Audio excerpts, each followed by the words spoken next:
listen to stories, appreciate idioms. Hello, everyone. Welcome to Encountering Idioms. I'm Ziyu. Today, the idiom we are going to encounter is 愚公移山. Let's break it down and read it slowly. 愚公移山愚公移山愚公移山 Yugong refers to a foolish old man. Yi means to move or remove. Shan means mountain. The literal meaning of 愚公移山 is that a foolish old man moved a large mountain. This idiom is generally used metaphorically to describe the spirit of perseverance, overcoming numerous difficulties, and ultimately achieving one's goals. Therefore, it is a positive term that signifies hard work and determination. The story of 愚公移山 originated from the book 列子汤问 The story goes like this. Long, long ago, there were two mountains, one called Tai Hang Mountain and the other called Wangwu Mountain. In the north of the mountains lived an old man whom everyone laughed at and called Yugong. By that year, the old man was almost 90 years old. Every time he went out, he had to make a big detour to the south because the two mountains blocked his way. One day, he gathered his entire family and said, I am prepared to use all my energy with you to move the Tai Hang and Wangwu mountains and build a road to the south. Do you agree? Everyone agreed, but his wife raised a question. Our combined strength cannot even move a small mountain. How can we move the Tai Hang and Wangwu mountains?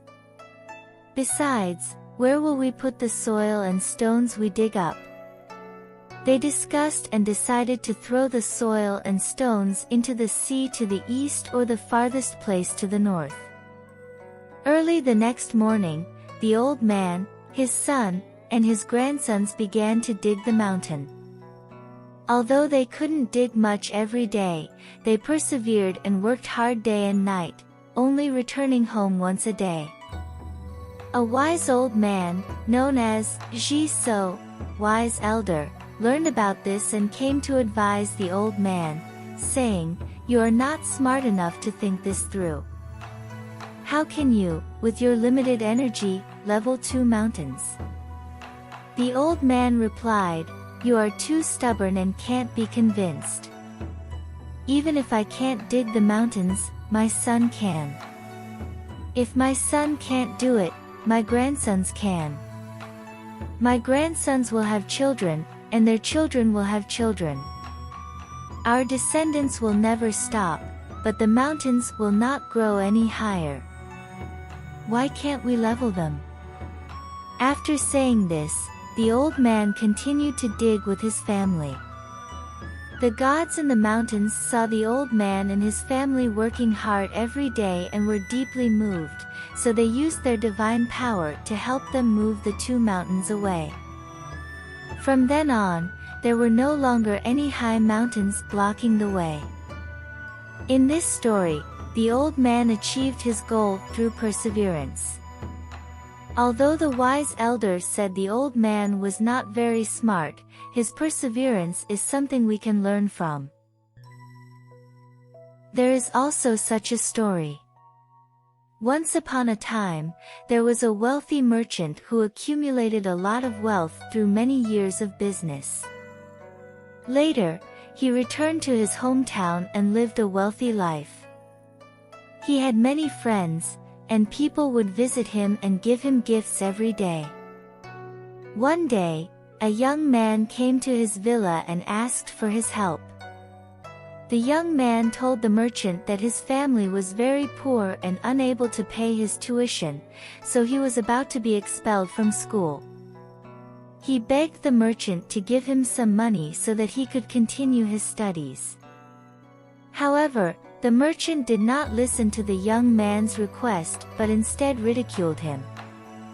The merchant said, "Since you don't have money to study, you should find an ordinary job to save enough money for your living expenses." The young man was very sad after hearing the merchant's words. But he did not give up on himself. He was determined to prove his worth. So he started working everywhere, worked hard, and gradually improved his abilities and skills. Many years later, he became a very successful entrepreneur through hard work and perseverance. One day, the merchant saw the young man again and was surprised to find that the once poor young man had become a successful entrepreneur. He invited the young man to his home, and the young man happily went. When he arrived, he saw the merchant sitting on the sofa in ragged clothes, looking very haggard. The young man asked the merchant why he had become like this, and the businessman told him that he had slowly spent all of his wealth and had lost all of his friends. Upon hearing this, the young man deeply sighed and said, "Actually, I should thank you. It was because of your mockery that I was determined to work hard." In this story, the young man's determination to work hard and improve his abilities and skills step by step embodies the spirit of the story of 愚公移山. That's where both stories end. Let's review the idiom we encountered today. 愚公移山. 愚公移山. Finally, let's use 愚公移山 to make a sentence. 他每天都坚持学习，就像愚公移山一样，最终实现了自己的梦想。他每天都坚持学习，就像愚公移山一样，最终实现了自己的梦想。That's all for today's Encountering Idioms. If you like it, please like and subscribe. See you next time.